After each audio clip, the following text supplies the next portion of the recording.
بسم اللہ الرحمن الرحیم۔ خالد بن ولید رضی اللہ تعالیٰ عنہ ایک ایسے صحابہ رسول کی داستان ہے جس نے اسلام قبول کیا تو آپ جناب حضور اکرم صلی اللہ علیہ وآلہ وسلم نے سیف اللہ یعنی اللہ کی تلوار کے خطاب سے نوازا۔ آپ چند ہزار مجاہدین اسلام کے ساتھ نکلے اور لاکھوں کی دشمن فوج کا مقابلہ کر کے اسلام کا پرچم کریا کریا نگر نگر سر بلند کیا۔ آپ کے نام سے اسلام دشمن قوتیں گھبرا جایا کرتی تھی۔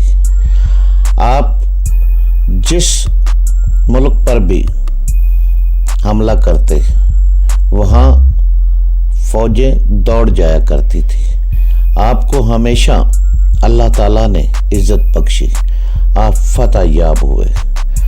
آپ کا نام ہمیشہ سنہری حروفوں میں لکھا گیا۔ تو آئے چلتے ہیں خالد بن ولید کی کہانی کی طرف۔ یہ ناول، یہ داستان ایمان فروز ہے۔ تو آئے چلیں۔ خالد بن ولید رضی اللہ عنہ، قسط نمبر 114۔ فوج جو بصرہ کی طرف بڑھ رہی تھی وہ خالد رضی اللہ عنہ کی نہیں تھی۔ یہ ایک مسلمان سالار شرجیل بن اسنا رضی اللہ عنہ کا لشکر تھا جس کی نفری 4000 تھی۔ مسلمان لشکر جو شام کی فتح کے لیے بھیجا گیا تھا، یہ اس کا ایک حصہ تھا۔ خلیفۃ المسلمین کے احکام کے مطابق سالار ابو عبیدہ رضی اللہ عنہ نے لشکر کے دوسرے حصوں کو بھی یکجا کر کے اپنی کمان میں لے لیا تھا۔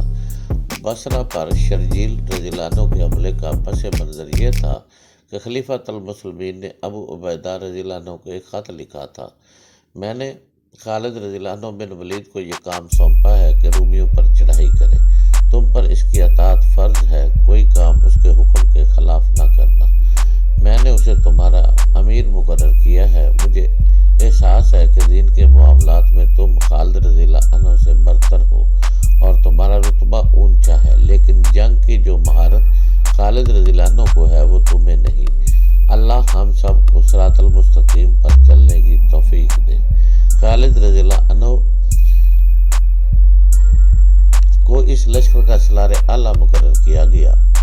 جس وقت خالد رضی اللہ عنہ اپنے راستے میں آنے والی تمام رکاوٹوں کو کچلتے جا رہے تھے، اس وقت ابو عبیدہ رضی اللہ عنہ فارغ بیٹھے تھے۔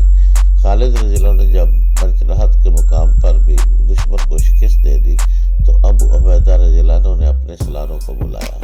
اس وقت ابو عبیدہ رضی اللہ عنہ کے دستے دریائے یرموک کے شمال مشرق میں ایک مقام حوران میں تھے۔ ان کے ماتحت 2 سالار تھے، ایک شرجیل رضی اللہ عنہ بن حسنہ اور دوسرے تھے یزید بن ابی سفیان رضی اللہ عنہ۔ رفیق کو ابو عبیدہ رضی اللہ عنہ نے دونوں سالاروں سے کہا: ہم کس طرح شکر ادا کریں کہ اللہ تبارک و تعالیٰ کا جو ابن الولید کو راستے میں آنے والی ہر شے پر حاوی کرتا جا رہا ہے۔ کیا تم نے نہیں سوچا کہ ہم ابن ولید کے کسی کام نہیں آ رہے؟ وہ جو آگے بڑھتا جاتا ہے اس کی مشکلات خطرناک ہوتی جا رہی ہیں۔ اس کا لشکر تھک کر بے حال ہو چکا ہے۔ آگے دمشق ہے، بصرہ ہے، غسانی ہے، عیسائی اور رومی ہے۔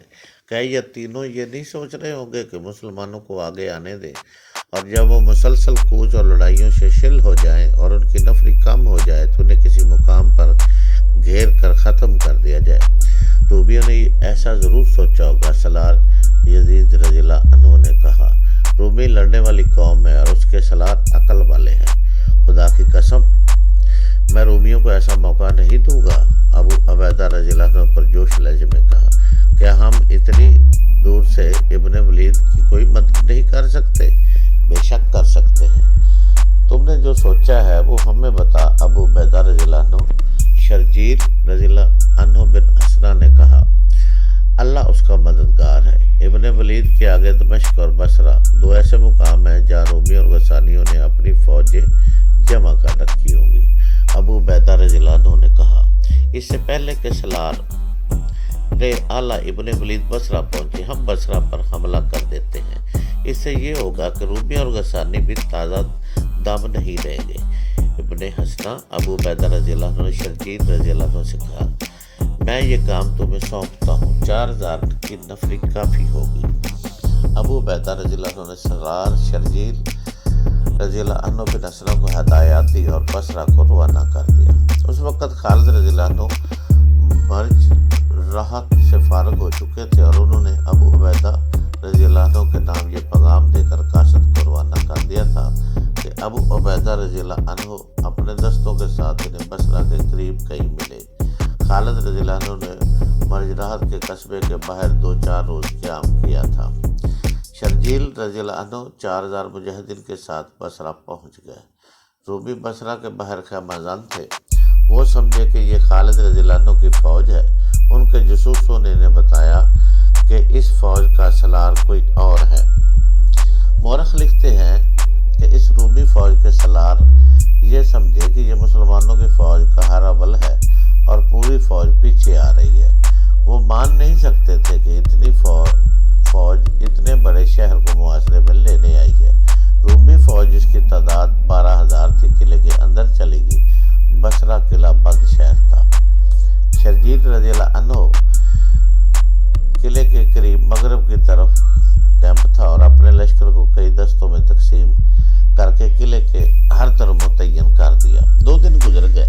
رومی اور غسانی قلعے کی دیواروں کے اوپر سے مسلمانوں کو دیکھتے رہے۔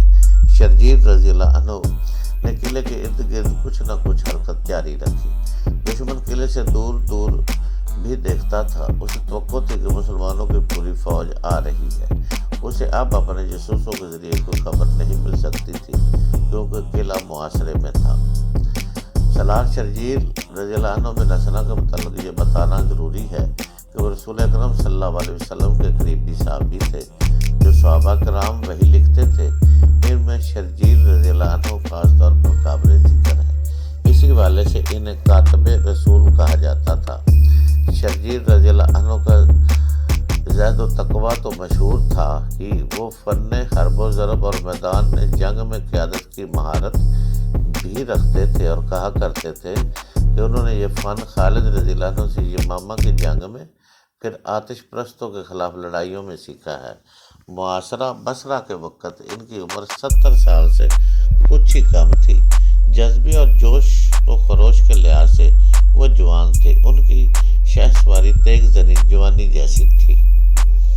معاصرے کا تیسرا دن تھا۔ رومیوں کو یقین ہو گیا کہ مسلمانوں کی نفری اتنی ہی ہے جس نے معاصرہ کر رکھا ہے۔ اگر مزید فوج نے آنا ہوتا تو اب تک آ چکی ہوتی۔ چنانچہ انہوں نے اپنی 12000 نفری کی فوج باہر نکال لی۔ نفری کی افراد کے بل پر وہ ایسی دلیرانہ کارروائی کر سکتے تھے۔ مسلمان کل 4000 تھے۔ شرجیل رضی اللہ عنہ نے بڑی تیزی سے اپنے دستوں کو اکٹھا کر کے جنگی ترتیب میں کر لیا۔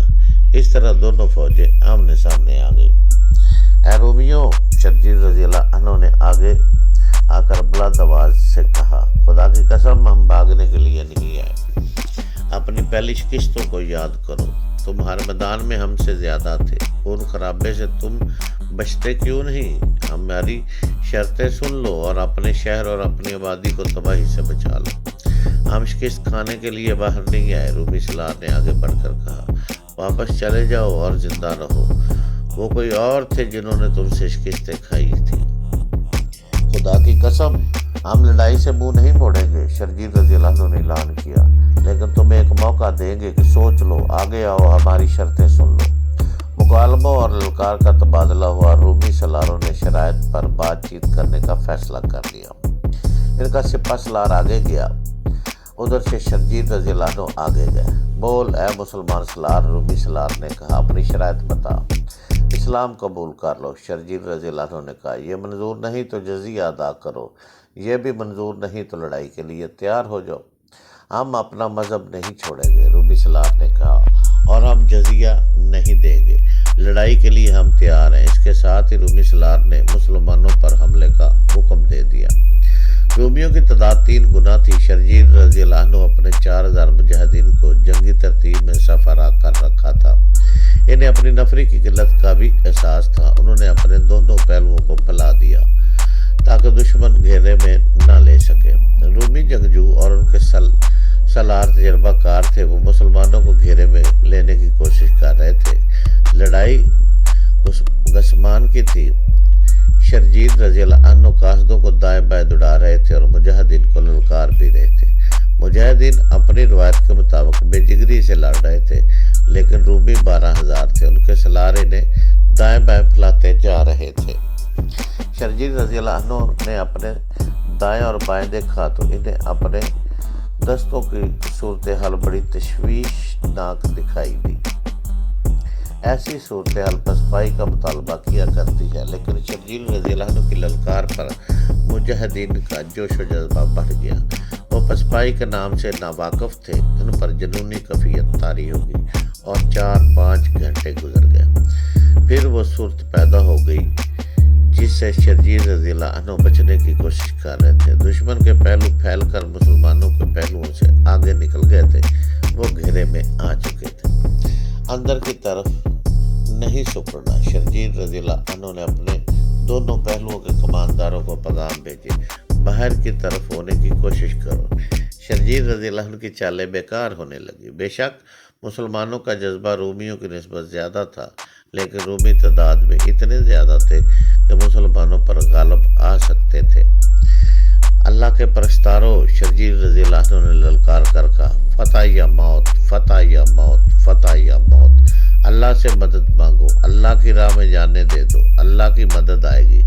مسلمانوں کے لیے یہ زندگی اور موت کا مارکا بن گیا تھا۔ شرجیل رضی اللہ عنہ کی پکار اور للکار، مجاہدین نے بلند آواز سے کلمہ طیبہ کا ورد شروع کر دیا، جس سے انہیں تقویت ملی، لیکن رومی ان پر حاوی ہو گئے تھے۔ مسلمانوں کے جوش اور جذبے میں قہر سب پیدا ہو گیا تھا۔ رومی فوجی مسلمانوں کے عقب میں چلی گئی۔ اب مسلمانوں کا کچلا جانا یقینی ہو گیا تھا۔ رومی جو مسلمانوں کے عقب میں چلے گئے تھے، انہیں اپنے عقب میں گھوڑے سرپٹ دوڑتے کا طوفانی شور سنائی دیا۔ انہوں نے پیچھے دیکھا تو سینکڑوں گھوڑے ان کی طرف دوڑے آ رہے تھے۔ ان کے آگے 2 سوار تھے جن کے ہاتھوں میں تلواریں تھیں۔ ان میں سے ایک کے سر پر امامہ تھا اور اس کا رنگ سرخ تھا۔ وہ خالد رضی اللہ عنہ تھے۔